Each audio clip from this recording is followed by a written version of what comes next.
Resources can be classified in the following way. How now we'll classify the resources on the following way. First, on the basis of origin, we have two types of resources. First one is biotic resources, and second one is biotic resources.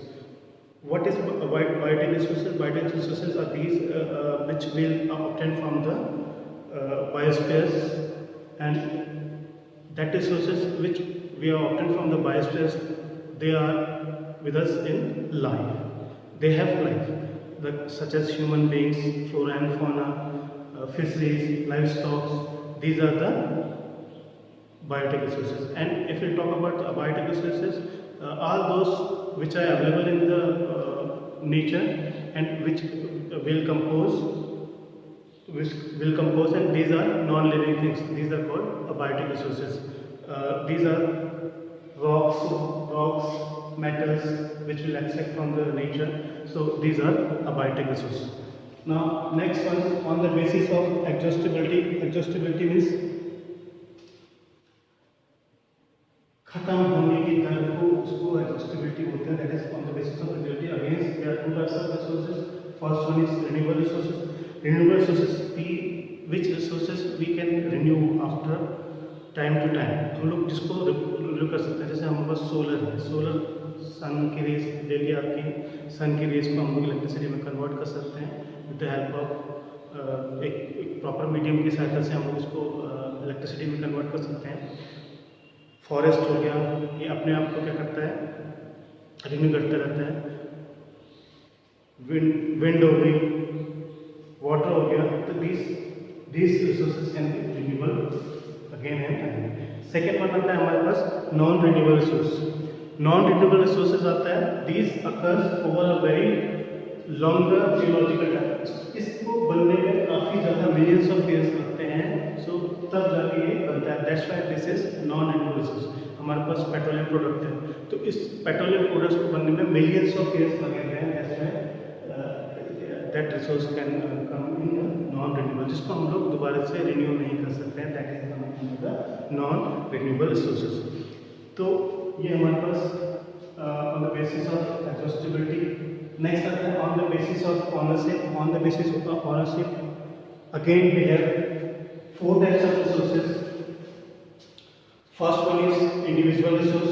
Individual resources माने मेरे पास जो resources हैं, that is my own resource.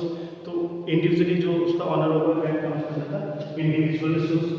Second one आता है हमारे पास community. Community में जो भी लोकल कम्युनिटी होती है, जैसे फील्ड हो गया, पार्क हो गया, रोड्स हो गई, दीज आर, कोई भी इसमें चल सकता है, वो कर सकता है. दीज आर कम्युनिटी रिसोर्सेज हो गई. नेक्स्ट आता है हमारे पास नेशनल रिसोर्स. नेशनल रिसोर्स हमारे पास आता है country. Within the country जितने भी resources we have, within the country whatever resources we have, that comes under the national resource. अब इसमें एक और चीज हमारे पास देखने को आती है. ये हमारी कोस्टल लाइन हो गई. कोस्टल लाइन में हमारी मेन लैंड से लेके 12 नॉटिकल माइल तक जो भी रिसोर्सेज हमारे पास आते हैं, हमारे पास राइट है उसको एक्सपेक्ट करने के. That's come under the national resources.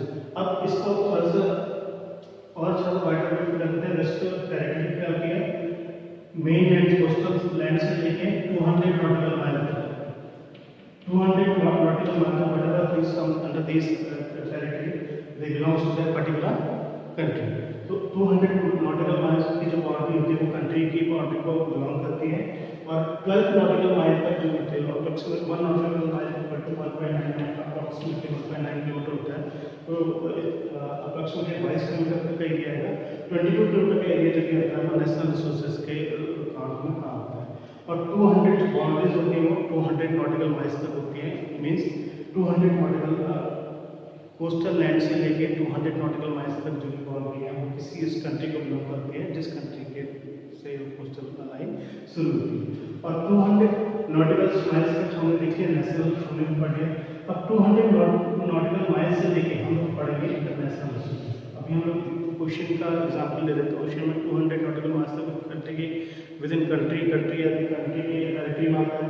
लेकिन जो 200 नॉटिकल माइल्स के बाद का एरिया जो आता है वो क्या होता है, इंटरनेशनल रिसोर्सेज। अगर उसमें कोई भी हमको काम करना पड़े तो we first we take permission of international community, after that we do whatever we want to do in that particular basis.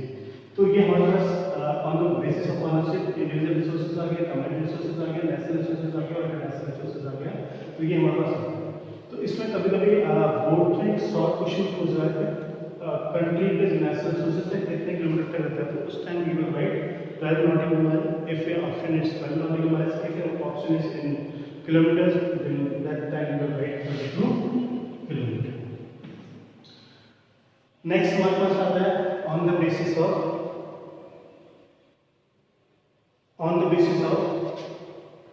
development. On the basis of development हमारे पास आता है, पहला आता है potential resources. Potential resources means we have to potential, हमारे पास potential है but we do not have the technology to access that resource, that is concept. कभी कभी हम क्लास में बोलते हैं कि इस बच्चे के पास तो बहुत ज़्यादा पोटेंशियल है but he is not utilising his potential. तो उसके पास कैपेबिलिटी है but he is not going to utilise that capacity that comes under the potential resources. Potential resources वो आता है जो हमारे पास पोटेंशियल है, हमारे पास सब कुछ है but we are not going to utilise that resource, तो that comes under the potential resources. इसमें आता है हमारे पास सोलर आता है, हमारे पास एग्जाम्पल सोलर ले लिया हमने, विंड ले लिया। देखो राजस्थान का एरिया था, राजस्थान का एरिया काफ़ी ज़्यादा हॉट ह्यूमिड है, हवा भी बहुत ज़्यादा चलती है तो धूप भी काफ़ी ज़्यादा पड़ती है। तो हम लोग उस वाले गुजरात राजस्थान जो हमारे जो पाकिस्तान से लगे हुए एरियाज़ हैं वहाँ पर ये चीज़ें हम लोग डेवलप कर सकते हैं। Means we have the technology to develop all this things but we are not able to develop this one, so that comes under the potential resources. अब सेकेंड वन आता है हमारे पास डेवलप्ड रिसोर्सेज।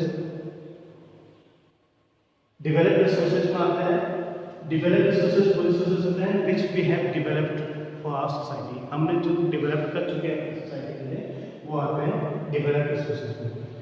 तो that resources भी है, हमारे पास है वो रिसोर्सेज और वी हैव डेवलप्ड रिसोर्सेज, तो वो किस में आता है अंडर द डेवलप्ड रिसोर्सेज।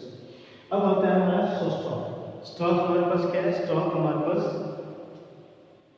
है, स्टॉक हमारे पास काफ़ी ज़्यादा मात्रा में उस चीज़ का स्टॉक है but we are not going to utilise that resource.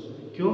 Because we do not have technology, हमारे पास टेक्नोलॉजी नहीं है और हम लोग उसको सेग्रीगेट नहीं कर सकते। तो स्टॉक है, हमको मान लो स्टॉक में एग्जाम्पल है, सन के पास हाइड्रोजन और हीलियम होती है, उसको बर्न होती है तो रेज अर्थ में आती है तो उसको हम लोग सोलर, बट हमारे पास ये हाइड्रोजन और oxygen, 2 atoms of hydrogen and 1 atoms of oxygen हमारे पास अवेलेबल है but we don't have technology to extract this. और एक्सट्रैक्ट कर रहे हैं तो जो हमारे पास हमने पहले बोला था कि इकोनॉमिकली फिजिबल नहीं है तो वो कंडीशन हमारे पास आ गई। तो एक्सट्रैक्ट कर रहे तो वो इकोनॉमिकली फिजिबल भी होना चाहिए, उस तरह की टेक्नोलॉजी हमारे पास नहीं है। That's why that comes under the stock category। तो स्टॉक में हमारे पास H2O है, वो ये सभी जगह ऑक्सीजन, बिना ऑक्सीजन के हम लोग जी नहीं सकते, बिना पानी के हम लोग जी नहीं सकते। तो पानी what is available all around us and oxygen is also available all around us, so we are not have the accurate technology to segregate all these things so that we can हम लोग hydrogen की जगह hydrogen का use करें, oxygen की जगह oxygen का use करें। तो ये चीज़ें हमारे पास है। रिजर्व हमारे पास है, रिजर्व हमारे पास रिजर्व, तो इसका स्टॉक का सबसेट क्या है, रिजर्व। स्टॉक का सबसेट रिजर्व हमारे पास अवेलेबल है और हम लोग उसको फ्यूचर जनरेशन के इसके लिए या यूज करें। जैसे हमने वाटर का एग्जांपल लिया, हमने बहुत सी नदियों पर डैम्स वगैरह कंस्ट्रक्ट किए हुए हैं तो उसका हम लोग हाइड्रो इलेक्ट्रिक पावर के रूप में यूटिलाइज करते हैं। बट कुछ नदी ऐसी हैं जहाँ पर हमने कंस्ट्रक्ट नहीं किया है तो उसको हम लोग ने एक रिजर्व के तौर पर रखा ताकि हम फ्यूचर में उसको यूटिलाइज करेंगे। तो these things come under the development on the status of development. अब हम लोग करते हैं, हमने डेवलपमेंट का तो नाम ले लिया, अब इन रिसोर्सेज के ड्रॉबैक्स क्या हैं, थोड़ा सा will discuss about the drawbacks of resources. Resources के ड्रॉबैक हैं, ये रिसोर्सेज धीरे धीरे खत्म होते जा रहे हैं, धीरे धीरे खत्म होते जा रहे हैं। क्यों खत्म होते जा रहे हैं? Because of the greed of few peoples, few individuals.